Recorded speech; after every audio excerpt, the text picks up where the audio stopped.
अस्सलाम वालेकुम नाज़रीन, सराब बरकत आपसे मुखातिब है। नाज़रीन, यकीन माने कि ऐसा महसूस होता है कि इस मुल्क के अंदर अवाम को भेड़ बकरियां समझकर डंडे के जोर पर, ताकत के जोर पर केसेस बनाकर, डराकर, धमकाकर या फिर जूते मारकर उन्हें भेड़ बकरी समझा जाता है, उन्हें हाँका जाता है और जिस तरफ उनका मुंह कर दिया जाता है, बदकिस्मती से अवाम उसी तरफ चलती है। क्योंकि इनके पास ऑप्शन कोई नहीं होता, रोटी के लाले पड़े होते हैं, इतना गरीब रखा गया है लोगों को, ज़हनी तौर पर इतना पसमानदा रखा गया है, इतना मस्क किया गया है, इतना एक्सप्लॉइट किया गया है कि लोगों के सोचने समझने की सलाहियत ही काम नहीं करती। जिस घर में चूल्हा ना जल रहा हो, जिस घर में बंदा पूरा महीना काम करके सिर्फ इतना कमा सके कि वो अपने बिजली के बिल्स देगा या रोटी खाएगा, तो उसकी सोचने समझने की सलाहियत फिर वो उस तरह से सोच नहीं सकता। उसकी शऊरी सतह बुलंद नहीं हो सकती, वो दुनिया के उलूम, कौमों के उरूज ज़वाल, डेमोक्रेसी, कवानीन को, आइन को पढ़ ही नहीं सकता। ये काम करके बदकिस्मती से पाकिस्तानी अवाम को हाँका जाता है, इन्हें जूते मारे जाते हैं, इन्हें एक्सप्लॉइट किया जाता है। और इस मुल्क के अंदर जब कोई आवाज उठाता है, कोई बातचीत करता है, कोई डिबेट को शुरू करवाता है, उसके ऊपर जाली केसेस बनाए जाते हैं और फिर उसे एक अदालत, एक कोर्ट, दूसरी कोर्ट, एक थाना, दूसरा थाना, एक शहर, दूसरा शहर करके इतना उसे बर्बाद कर दिया जाता है, उसकी फैमिली को या उस शख्स को, कि उसके बाद दोबारा वो बातचीत ही नहीं करता।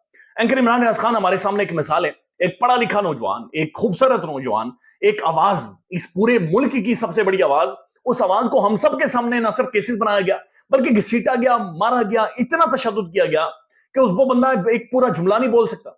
उसके चेहरे के ऊपर जिंदगी की वो जो खूबसूरती होती है वो नजर ही नहीं आती। वो आंखें पूरी तरह से नहीं खोल सकता, पूरा एक जुमला नहीं बोल सकता, उसकी आवाज के अंदर लुकनत है, बातचीत नहीं कर सकता। एक तस्वीर आई है और ये तस्वीर बहुत ज्यादा वायरल है।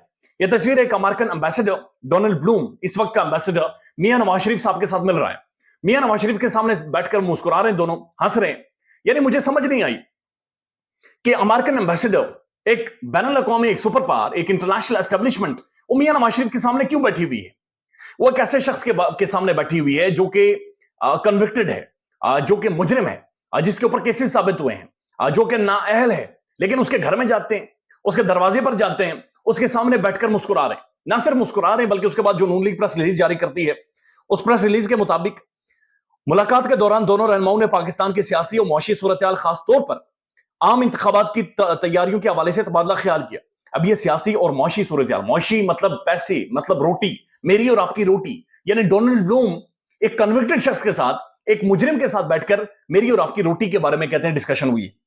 उसके बाद वो कहते हैं उन्होंने एतमाद का इजहार किया है कि मुल्क में बेशुमार मसाइल हैं, लेकिन पाकिस्तान मुस्लिम लीग नून को आने वाले इंतखाबात में लोग काहिदाना किरदार देकर भरपूर एतमाद का इजहार करेंगे। यानी कि बुनियादी खुलासा यह है कि डोनाल्ड ब्लूम ये कह रहा है कि आने वाले इंतखाबात में जनाब बल्डन मियां साहब जीत रहे हैं, मियां साहब वज़ीर आज़म बन रहे हैं और वही पाकिस्तान के वज़ीर आज़म बनेंगे।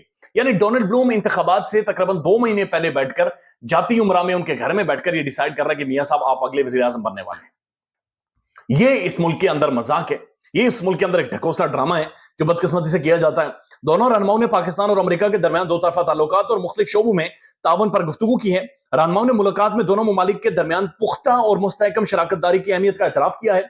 उन्होंने तावन के लिए इम्कानात की तलाश और कामयाबियों का ताल्लुक और बहुत सारी चीजें पेश की हैं और ये सारी चीजें यानी यहाँ पर बताई जा रही हैं। और कहते हैं कि डोनाल्ड ब्लूम बड़ा शुक्रगुजार भी हुआ, उसे बड़ा अच्छा महसूस हुआ कि मियां साहब ने इतना खुशगवार मूड में उसके साथ मुलाकात की, गुफ्तगू की है। मियां नवाज शरीफ के साथ बैनुल अक़वामी एस्टेब्लिशमेंट क्यों आकर मिल रही है? आपको याद होगा अरशद शरीफ साहब के वो प्रोग्राम जहां पर उन्होंने सवाल तो पूछा था कि वो कौन था, लेकिन साथ उन्होंने वो सारा डेटा और वो सारी चीजें भी सामने रखकर रखी थी कि मरियम नवाज शरीफ साहबा और मुस्लिम लीग नून उस वक्त के बहुत सारे एम्बेसडर, हाई कमिश्नर यानी बैनुल अक़वामी एस्टेब्लिशमेंट के लोगों के साथ खुफिया मुलाकातें कर रहे हैं और ये मुलाकातें अब फिर शुरू हो गई हैं। इसका मतलब ये कि रिजीम चेंज खत्म नहीं हुई है, रिजीम चेंज का पार्ट 2 है कि जहां पर इंतखाबात भी मेरे और आपके हाथ से छीनने हैं, जहां पर मेरा और आपका वोटिंग राइट भी छीनना है। यानी रोटी हमें नहीं देते, लेकिन वोट करने का जो हक है, जिसके जरिए हम अपने आप को बहला फुसला देते हैं, अपने आप से झूठ बोल लेते हैं कि जनाब हमने तो मुंतखब किया है, जनाब ये वोट तो पड़ा है, जनाब ये 2 करोड़ बंदे ने वोट डालकर इन्हें मुंतखब तो किया है। ऐसा कुछ भी नहीं होता, ये सारा एक मजाक है, ये ढकोसला ड्रामा है जो मेरे और आपके साथ किया जाता है और बदकिस्मती से हम इसका शिकार भी हो जाते हैं और हम इसी तरह से मुल्क के अंदर मामलात को चलाते हैं। तारिक मतीन साहब ने एक ट्वीट किया है और उन्होंने यूएस एम्बेसी को टैग करके कहा है कि क्या आप नवाज शरीफ साहब के लिए बाकायदा से पाकिस्तान के अंदर कैंपेन चला रहे, क्या आप उनसे जाकर जो मुलाकातें कर रहे हो? नून लीग जिस तरह से कह रही है कि जो बकायदा से हो गया, यानी साड़ी उत्ते गल हो गई है, हमारी ऊपर से बातचीत हो गई है, तो क्या अमेरिकन एम्बेसी ने उन्हें यकीन दहानी करवा लिया, अमेरिकन एम्बेसडर ने उन्हें जाकर मियां साहब को यकीन दहानी करवा लिया कि हम आपको वज़ीर आज़म बना रहे? तो फिर ये वज़ीर आज़म इलेक्टेड होता है, ये वज़ीर आज़म सिलेक्टेड होता है। इस मुल्क का जो वज़ीर आज़म होता है वो कठपुतली होता है या वाकईतन अवाम का नुमाइंदा होता है? ये लोग कौन है? ان کی گاڑیاں ہم سے مختلف, ان کے کپڑے ہم سے مختلف, ان کا بولنا چالنا ہم سے مختلف, ان کی تعلیمیں ہم سے مختلف, ان کے تمام تر معاملات ہم سے مختلف. پھر یہ لوگ کون ہیں؟ یہ سوالات ہیں جو کہ ذہنوں میں جنم لیتے ہیں. اب ایک اور خبر ہے, اور یہ بڑی سیریس نوعیت کی خبر ہے. خبر یہ ہے کہ گزشتہ دن عمران خان صاحب کی بہن نے سب سے پہلے آ کر یہ کہا کہ میاں عمران خان صاحب جیل کے اندر یہ کہہ رہے ہیں کہ ان کے کیس کے اندر ایسی دفعات شامل کر دی گئی ہیں کہ جو ذوالفقار علی بھٹو ماڈل ہے بنیادی طور پر, یعنی خان کو سزائے موت بھی ہو سکتی ہے اور عمران خان کو عمر قید کی سزا بھی ہو سکتی ہے. یعنی سائفر والے معاملے میں عمران خان کا جو خفیہ ٹرائل جاری ہے اس میں عمران خان کو سزائے موت بھی دی جا سکتی ہے اور عمر قید کی سزا بھی, یعنی عمران خان کو ہمیشہ ہمیشہ کے لیے اس قوم سے, پاکستانی عوام سے چھین لیا جائے اور اس کے اوپر ایک بوگس کیس بنا کر اسے سزا دے دی جائے. اس کے اوپر آج اسلام آباد ہائی کورٹ کا ایک فیصلہ آیا ہے اور یہ فیصلہ بنیادی طور پر شاہ محمود قریشی صاحب کی جو ضمانت تھی اس کے حوالے سے 10 صفحات پر مبنی فیصلہ ہے.